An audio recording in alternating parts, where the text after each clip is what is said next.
तमिलनाडु में हिंदुत्व के उभार से हड़कंप मच गया है। सनातन की जो लहर चली है उससे डीएमके में खलबली मच गई है। कैसे एक हाईकोर्ट के एक फैसले ने पूरे तमिलनाडु में उथल पुथल मचा दी है और कहीं भी बचने की जगह डीएमके और उसके सहयोगी दलों को नहीं मिल रही है। अंत में सिर्फ एक उपाय निकला कि जिस जज ने फैसला दिया उसके खिलाफ महाभियोग ले आओ। लेकिन क्या महाभियोग एक्सेप्ट होगा? क्या संसद में उस जज के खिलाफ महाभियोग का प्रस्ताव चलेगा, पारित होगा, या सिर्फ एक नाटक है? इस पूरे मामले को कि एक दीप प्रज्वलन के सवाल से कैसे डीएमके और उसकी पूरी राजनीति में आग लग गई है, कैसे हड़कंप मचा है, इसको आज हम बिटवीन द लाइंस विथ नीलू रंजन में समझने की कोशिश करेंगे। और हां, आप हमारा चैनल सब्सक्राइब जरूर कर लीजिए और बेल आइकन बटन दबा दीजिए ताकि कोई भी नया वीडियो अगर हम बनाए तो आपको वो नोटिफिकेशन मिल सके। तो दरअसल हुआ ये कि तमिलनाडु में जो मदुरई है वहां पे एक थिरुपटन कुंड्रम एक पहाड़ी है, इलाका है, वो नाम थोड़ा सा डिफिकल्ट है, थिरुपटन कुंडरम। और यहां पे सुब्रमण्यम स्वामी का एक मंदिर है, बहुत प्राचीन मंदिर है, बहुत ही प्राचीन। और वहां पे एक दीप स्तंभ है और उस दीप स्तंभ पे कार्तिकेय दीप जो है वो जलाने की परंपरा है। और ये कहा जाता है कार्तिकेय दीपम उसका नाम दिया गया है उसको, कि वहां जलाते हैं, उस पर परंपरा रही है। लेकिन 17वीं शताब्दी में वहां एक पहाड़ी की चोटी पे एक मजार बन गया और मजार बनने के बाद वो जो दीप स्तंभ है वहां पे दीप जलाने की परंपरा रोक दी गई। और वो जो परंपरा रुकी तो रुकी रह गई। फिर बाद में 1915 से 1930 तक वहां के हिंदुओं ने पूरा का पूरा वो किया, वक्फ संपत्ति घोषित करने की हुई, पूरे इलाके पे कब्जा करने की कोशिश हुई और केस चला वहां पे, लोअर कोर्ट से जीता, हाई कोर्ट जीता और प्रीवी काउंसिल तक गया। प्रीवी काउंसिल जो है वो लंदन में सुप्रीम कोर्ट हुआ करता था और भारतीय का अगर यहाँ कोई फैसला होता था, कोई चुनौती देना होता था तो वहां जाता था। और वहां भी यह फैसला आ गया था 1931 में, 30-31 में, कि ये जो दीप स्तंभ है ये मंदिर का भाग है और जो ऊपर जो मजार बना हुआ है वो सिर्फ और सिर्फ जो है वो मजार हिलटॉप है और सीढ़ियां जो है वो उनका है, बाकी पूरा इलाका जो है मंदिर का इलाका है। उसके बाद भी तमिलनाडु में आप जानते हैं कि कैसी पॉलिटिक्स होती रही वहां पे। सनातन को क्या बोलते हैं, एड्स और मलेरिया और तमाम चीजें बताने वाली पॉलिटिक्स थी, अभी भी चल रही थी कि एड्स मलेरिया है इसको खत्म करना है। लेकिन अब वो सनातन का उभार ऐसा आया कि उसकी आग में खुलझुल से जा रहे हैं।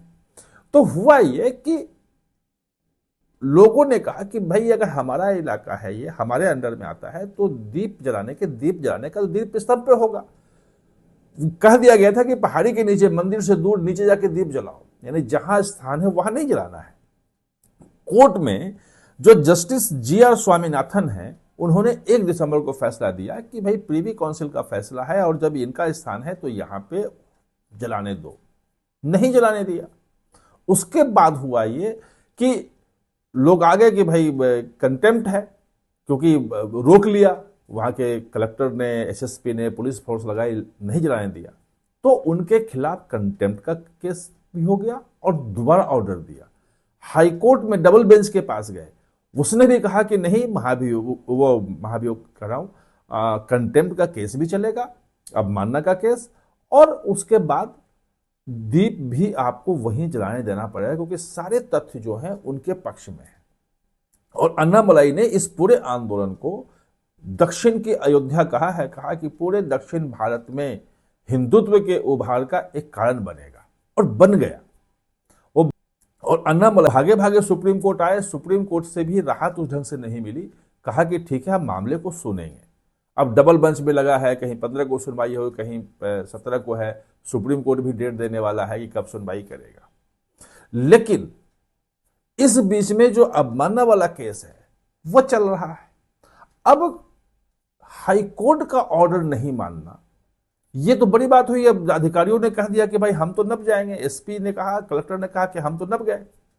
अब उनको कहा गया कि भाई अगर नहीं तो वर्चुअल आप आ जाओ, 15 को फिर सुनवाई है।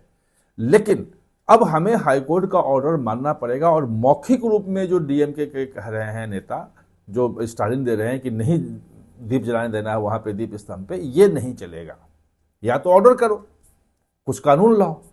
अब जज को डराने की कोशिश हुई और कल 120 सदस्य लोकसभा के, इसमें प्रियंका गांधी भी थी, सबने जाकर के और महाभियोग का एक नोटिस दे दिया कि इनके खिलाफ महाभियोग चलाया जाए। लोकसभा में 100 सदस्य चाहिए। किसी जज के खिलाफ अगर महाभियोग से हटाना है तो 100 सदस्यों का हस्ताक्षर चाहिए। 120 का है, यानी कि वो नोटिस एक्सेप्ट करना पड़ेगा और विचार करना पड़ेगा। ओम बिरला ने कहा कि हम विचार करेंगे, लेकिन जो आरोप है उस आरोप पे महाभियोग क्या स्वीकार हो जाएगा? जो जजेस के हटाने का महाभियोग का जो नियम है वो ये कहता है कि दो ही आधार पे हट सकते हैं, या तो करप्शन का मामला जो है प्रूव हो जाए कि इन्होंने करप्शन में ये शामिल थे, तब महाभियोग चलेगा। दूसरा जो है कि अक्षमता की ये जजमेंट देने में सक्षम नहीं है, मानसिक रूप से विकृत हो गए हैं, दिमाग काम नहीं कर रहा है, अक्षम है, इन पे क्षमता नहीं है, तो वो तो है नहीं, कॉलेजियम ने उनको बनाया है। और जो उन्होंने फैसला दिया है वो एक जज ने, वो 2 जजों की बेंच जो थी उसने भी उसको कहा कि सही है। सुप्रीम कोर्ट में आया तो सुप्रीम कोर्ट ने भी खारिज नहीं किया। यानी कि अक्षमता का आरोप नहीं, वो आरोप लगा रहे हैं कि ये एक वर्ग का पक्ष ले रहे हैं, यानी कि हिंदुओं का पक्ष ले रहे हैं। सीधी सीधी बात है कि हिंदुओं का पक्ष ले रहे हैं और उससे जो है पूरे तमिलनाडु में जो है व्यवस्था खराब हो जाएगी, सांप्रदायिक तनाव फैल जाएगा, ये तमाम चीजें वो कर रहे हैं। लेकिन ये जजेस के खिलाफ महाभियोग चलाने का कोई आधार ये है नहीं। और इसलिए पहली नजर में जो मेरी अपनी समझ है उसके हिसाब से ओम बिरला 1-2 दिन में खारिज कर देंगे कि महाभियोग का आपका जो प्रस्ताव है ये स्वीकार नहीं हो सकता, क्योंकि आपने ग्राउंड खराब दिया है, जो मुझे लग रहा है। अब बात यह है कि ये जो नाटकबाजी है ये क्यों? ये दिखाने के लिए है कि 6% वहां मुस्लिम वोट है और उस 6% मुस्लिम वोट जो है अभी तक डीएमके जो है और कांग्रेस और उसके एलाइज हैं उनके पास रहा है। और ये 6% मुस्लिम वोट जो है वो बहुत महत्वपूर्ण है। इसलिए आप देखें कि एसआईआर का बहुत तगड़ा विरोध कर रहा है तमिलनाडु, क्योंकि मुसलमान है और वहां से बांग्लादेशी बहुत जाके बढ़े हैं। त्रिशूर वगैरह का जो इलाका है, जो खासतौर पे जो गारमेंट इंडस्ट्री है उसमें आप देखेंगे तो बहुत सारा जो है वो बांग्लादेशी मुसलमान वहां पे काम कर रहे हैं, अवैध घुसपैठी वहां पहुंचे हुए हैं और बहुत सारे पकड़े गए हैं। खुद उनका तमिलनाडु पुलिस ने पकड़ा है, दर्जनों को पकड़ा, कई बार में पकड़े गए हैं वहां अवैध बांग्लादेशी घुसपैठी। तो उनको दिखाने के लिए कि देखो हम कर रहे हैं, क्योंकि डर ये है कि अब एक्टर विजय की पार्टी आ गई है और वो भी वही पॉलिटिक्स कर रही है जो डीएमके कर रही है।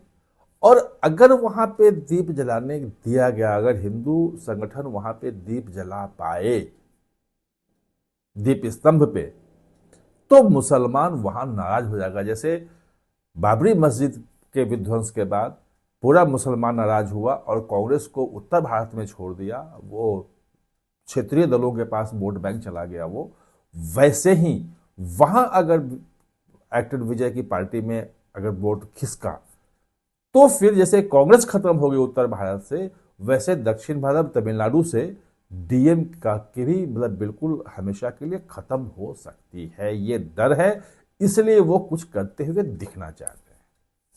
आप हमारे साथ जुड़े इसके लिए बहुत बहुत धन्यवाद। और हाँ, चैनल को सब्सक्राइब करना ना भूलें, इसका बेल आइकन दबाएं ताकि नया वीडियो कोई भी आए तो उसका नोटिफिकेशन समय पे